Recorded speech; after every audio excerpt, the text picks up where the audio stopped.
Hello everyone, welcome to our channel students point, जहां हम management और बिजनेस के टफ टॉपिक्स को इजी लैंग्वेज में समझते हैं।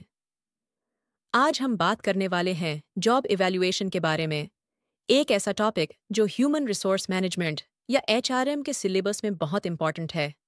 चलिए स्टार्ट करते हैं। एक, जॉब इवैल्यूएशन क्या होता है? सिंपल शब्दों में जॉब इवैल्यूएशन का मतलब होता है ऑर्गेनाइजेशन के अंदर अलग अलग जॉब्स का वैल्यू या इंपॉर्टेंस कंपेयर करना, ताकि ये डिसाइड किया जा सके कि किस जॉब को ज़्यादा सैलरी मिलनी चाहिए और किसको कम। याद रखिए, जॉब इवैल्यूएशन का रिलेशन जॉब से होता है, पर्सन से नहीं। मतलब हम ये नहीं देखते कि काम करने वाला बंदा कितना टैलेंटेड है, बल्कि ये देखते हैं कि काम खुद कितना इंपॉर्टेंट है। दो एग्जाम्पल समझिए। एक कंपनी में दो जॉब्स हैं, सेल्स मैनेजर, मार्केटिंग एग्जीक्यूटिव। अब सेल्स मैनेजर के ऊपर ज़्यादा रिस्पॉन्सिबिलिटी होती है, डिसीजन मेकिंग पावर होती है और टीम हैंडल करनी होती है, तो ऑब्वियसली उसकी जॉब का वैल्यू ज़्यादा हुआ, इसलिए उसका पे भी ज़्यादा होगा।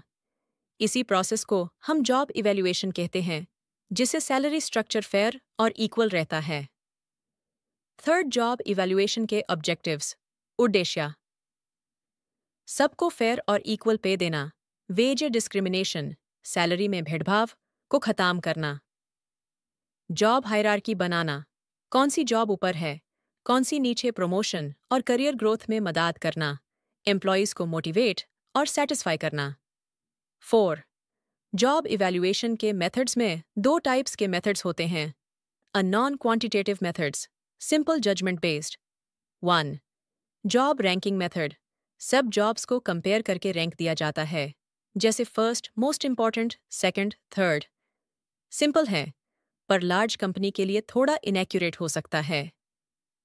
2, जॉब क्लासिफिकेशन मेथड, जॉब्स को अलग अलग ग्रेड्स में डिवाइड करते हैं, जैसे मैनेजरियल, सुपरवाइजरी, क्लेरिकल। हर ग्रेड का एक फिक्स पे रेंज होता है। बी, क्वांटिटेटिव मेथड्स, साइंटिफिक और accurate one. Point rating method, job के अलग अलग फैक्टर्स जैसे skill, responsibility, effort, working condition को पॉइंट्स दिए जाते हैं। टोटल पॉइंट्स से जॉब का वैल्यू डिसाइड होता है। 2, फैक्टर कंपैरिजन मेथड, जॉब्स को हर फैक्टर के हिसाब से कंपेयर किया जाता है, जैसे एक जॉब रिस्पॉन्सिबिलिटी में बेटर हो सकती है, दूसरी स्किल में। ये मेथड थोड़ा टेक्निकल होता है, पर एक्यूरेट रिजल्ट्स देता है। 5वां, जॉब इवैल्यूएशन के बेनिफिट्स, सैलरी सिस्टम फेयर होता है, कर्मचारियों के बीच में सैलरी कंप्लेंट कम होती है, प्रमोशन और ट्रांसफर डिसीजंस ईजी हो जाते हैं, एचआर डिपार्टमेंट के लिए सैलरी स्ट्रक्चर बनाना सिंपल हो जाता है। 6, जॉब इवैल्यूएशन की लिमिटेशंस, ये प्रोसेस टाइम कंज्यूमिंग और कॉस्टली हो सकती है।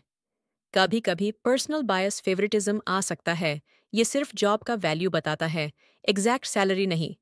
7, समरी, सार। सो दोस्तों, जॉब इवैल्यूएशन एक सिस्टमैटिक प्रोसेस है, जिसे कंपनी ये डिसाइड करती है कि हर जॉब का इंपॉर्टेंस क्या है और उसके हिसाब से उस जॉब को पे दिया जाए। इससे सैलरी सिस्टम फेयर बनता है और एम्प्लॉयज़ खुश और मोटिवेटेड रहते हैं। अगर आपको ये वीडियो हेल्पफुल लगी हो, तो लाइक करना मत भूलिए, सब्सक्राइब कीजिए स्टूडेंट्स पॉइंट चैनल को और शेयर कीजिए अपने एमबीए और कॉलेज फ्रेंड्स के साथ। नेक्स्ट वीडियो में हम एचआर के एक और इंटरेस्टिंग टॉपिक को इजी वर्ड्स में समझाएंगे। तब तक के लिए